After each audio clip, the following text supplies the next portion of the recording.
Hello, friends. Today's Bible passage is Exodus chapters 10 through 12. Then the Lord said to Moses, "Go to Pharaoh, for I have hardened his heart and the hearts of his officials, so that I may perform these miraculous signs of mine among them, that you may tell your children and grandchildren how I dealt harshly with the Egyptians, and how I performed my signs among them, and that you may know that I am the Lord." So Moses and Aaron went to Pharaoh and said to him, "This is what the Lord, the God of the Hebrews, says. How long will you refuse to humble yourself before me? Let my people go, so that they may worship me. If you refuse to let them go, I will bring locusts into your country tomorrow. They will cover the face of the ground, so that it cannot be seen. They will devour what little you have left after the hail, including every tree that is growing in your fields. They will fill your houses, and those of all your officials and all the Egyptians, something neither your fathers nor your forefathers have ever seen from the day they settled in this land till now." Then Moses turned and left Pharaoh. Pharaoh's officials said to him, "How long will this man be a snare to us? Let the people go, so that they may worship the Lord their God. Do you not yet realize that Egypt is ruined?" Then Moses and Aaron were brought back to Pharaoh. "Go, worship the Lord your God," he said. "But just who will be going?" Moses answered, "We will go with our young and old, with our sons and daughters, and with our flocks and herds, because we are to celebrate a festival to the Lord." Pharaoh said, "The Lord be with you, if I let you go along with your women and children. Clearly you are bent on evil. No, have only the men go, and worship the Lord, since that's what you've been asking for." Then Moses and Aaron were driven out of Pharaoh's presence. And the Lord said to Moses, "Stretch out your hand over Egypt, so that locusts will swarm over the land and devour everything growing in the fields, everything left by the hail." So Moses stretched out his staff over Egypt, and the Lord made an east wind blow across the land all that day and all that night. By morning the wind had brought the locusts. They invaded all Egypt and settled down in every area of the country in great numbers. Never before had there been such a plague of locusts, nor will there ever be again. They covered all the ground until it was black. They devoured all that was left after the hail, everything growing in the fields and the fruit on the trees. Nothing green remained on tree or plant in all the land of Egypt. Pharaoh quickly summoned Moses and Aaron and said, "I have sinned against the Lord your God and against you. Now forgive my sin once more, and pray to the Lord your God to take this deadly plague away from me." Moses then left Pharaoh and prayed to the Lord. And the Lord changed the wind to a very strong west wind, which caught up the locusts and carried them into the Red Sea. Not a locust was left anywhere in Egypt. But the Lord hardened Pharaoh's heart, and he would not let the Israelites go. Then the Lord said to Moses, "Stretch out your hand toward the sky, so that darkness will be spread over Egypt, darkness that can be felt." So Moses stretched out his hand toward the sky, and total darkness covered all Egypt for 3 days. No one could see anyone else or leave his place for 3 days. Yet the Israelites had light in the places where they lived. Then Pharaoh summoned Moses and said, "Go, worship the Lord. Even your women and children may go with you. Only leave your flocks and herds behind." But Moses said, "You must allow us to have sacrifices and burnt offerings to present to the Lord our God. Our livestock too must go with us. Not a hoof is to be left behind. We have to use some of them in worshiping the Lord our God, and until we get there, we will not know what we are to use to worship the Lord." But the Lord hardened Pharaoh's heart, and he was not willing to let them go. Pharaoh said to Moses, "Get out of my sight. Make sure you do not appear before me again." The day you see my face, you will die." "Just as you say," Moses replied. "I will never appear before you again." Now the Lord said to Moses, "I will bring one more plague on Pharaoh and on Egypt. After that, he will let you go from here. And when he does, he will drive you out completely. Tell the people that men and women alike are to ask their neighbors for articles of silver and gold." The Lord made the Egyptians favorably disposed toward the people, and Moses himself was highly regarded in Egypt by Pharaoh's officials and by the people. So Moses said, "This is what the Lord says. About midnight, I will go throughout Egypt. Every firstborn son in Egypt will die, from the firstborn son of Pharaoh, who sits on the throne, to the firstborn son of the slave girl, who is at her handmill, and all the firstborn of the cattle as well.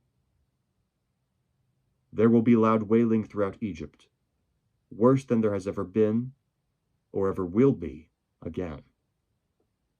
But among the Israelites, not a dog will bark at any man or animal. Then you will know that the Lord makes a distinction between Egypt and Israel. All these officials of yours will come to me, bowing down before me and saying, 'Go, you and all the people who follow you.' After that I will leave." Then Moses, hot with anger, left Pharaoh. The Lord had said to Moses, Pharaoh will refuse to listen to you, so that my wonders may be multiplied in Egypt." Moses and Aaron performed all these wonders before Pharaoh. But the Lord hardened Pharaoh's heart, and he would not let the Israelites go out of his country. The Lord said to Moses and Aaron in Egypt, "This month is to be for you the first month of your year.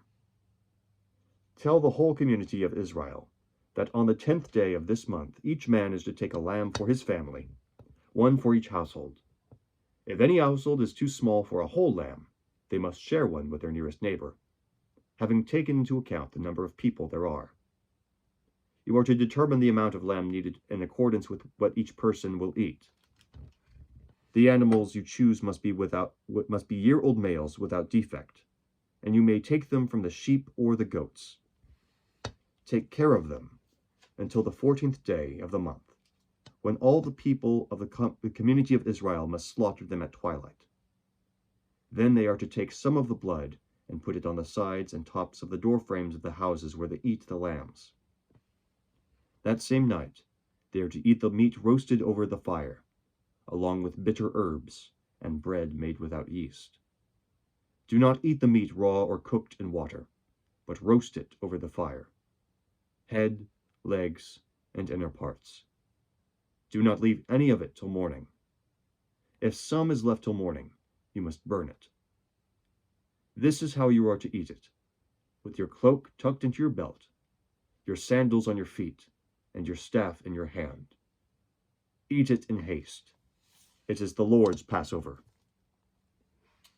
On that same night, I will pass through Egypt and strike down every firstborn, both men and animals, and I will bring judgment on all the gods of Egypt. I am the Lord. The blood will be a sign for you on the houses where you are. And when I see the blood, I will pass over you. No destructive plague will touch you when I strike Egypt. This day you are to commemorate. For the generations to come you shall celebrate it as a festival to the Lord, a lasting ordinance. For 7 days you are to eat bread made without yeast. On the first day, remove the yeast from your houses, for whoever eats anything with yeast in it, from the first day through the 7th, must be cut off from Israel. On the first day, hold a sacred assembly, and another one on the 7th day. Do no work at all on these days, except to prepare food for everyone to eat. That is all you may do. Celebrate the feast of unleavened bread, because it was on this very day that I brought your divisions out of Egypt. Celebrate this day as a lasting ordinance for the generations to come. In the first month you are to eat bread made without yeast, from the evening of the 14th day until the evening of the 21st day. For 7 days no yeast is to be found in your houses. And whoever eats anything with yeast in it must be cut off from the community of Israel, whether he is an alien or native born. Eat nothing made with yeast. Wherever you live, you must eat unleavened bread. Then Moses summoned all the elders of Israel and said to them, Go at once to select the animals for your families and slaughter the Passover lamb. Take a bunch of hyssop, dip it into the blood of the basin, and put some of the blood on the top and both sides of the doorframe. Not one of you shall go out the door of his house until morning. When the Lord goes through the land to strike down the Egyptians, he will see the blood on the top and sides of the doorframe and will pass over that doorway. And he will not permit the destroyer to enter your houses and strike you down. Obey these instructions as a lasting ordinance for you and your descendants. When you enter the land that the Lord will give you as he promised, observe this ceremony. And when your children ask you, What does this ceremony mean to you? Then tell them, It is the Passover sacrifice to the Lord, who passed over the houses of the Israelites in Egypt and spared our homes when he struck down the Egyptians. Then the people bowed down and worshipped. The Israelites did just what the Lord commanded Moses and Aaron. At midnight, the Lord struck down all the firstborn in Egypt, from the firstborn of Pharaoh, who sat on the throne, to the firstborn of the prisoner, who was in the dungeon, and the firstborn of all the livestock as well. Pharaoh and all his officials and all the Egyptians got up during the night, and there was a loud wailing in Egypt, for there was not a house without someone dead. During the night, Pharaoh summoned Moses and Aaron and said, Up, leave my people, you and the Israelites. Go, worship the Lord as you have requested. Take your flocks and herds, as you have said, and go. And also bless me. The Egyptians urged the people to hurry and leave the country, for otherwise, they said, we will all die. So the people took their dough before the yeast was added, and carried it on their shoulders in kneading troughs, wrapped in clothing.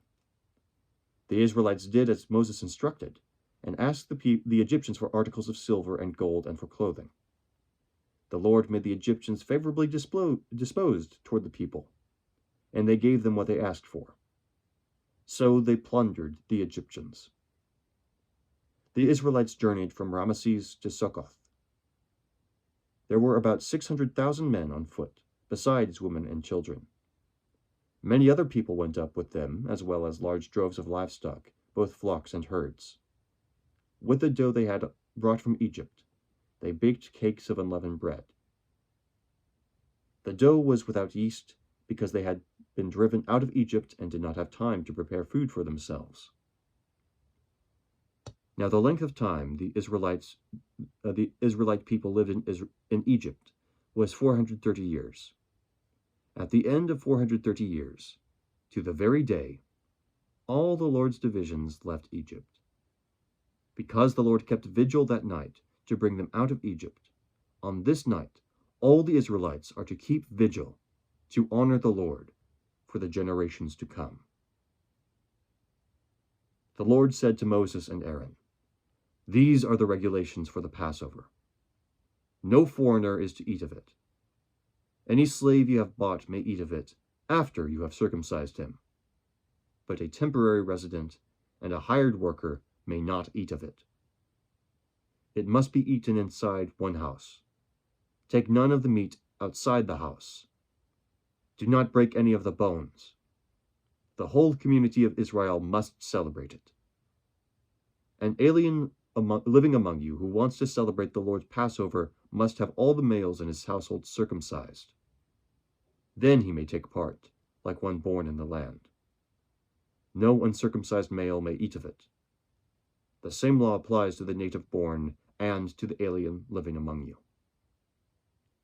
All the Israelites did just what the Lord had commanded Moses and Aaron. And on that very day, the Lord brought the Israelites out of Egypt by their divisions. The word of the Lord. Thanks be to God. Have a great day.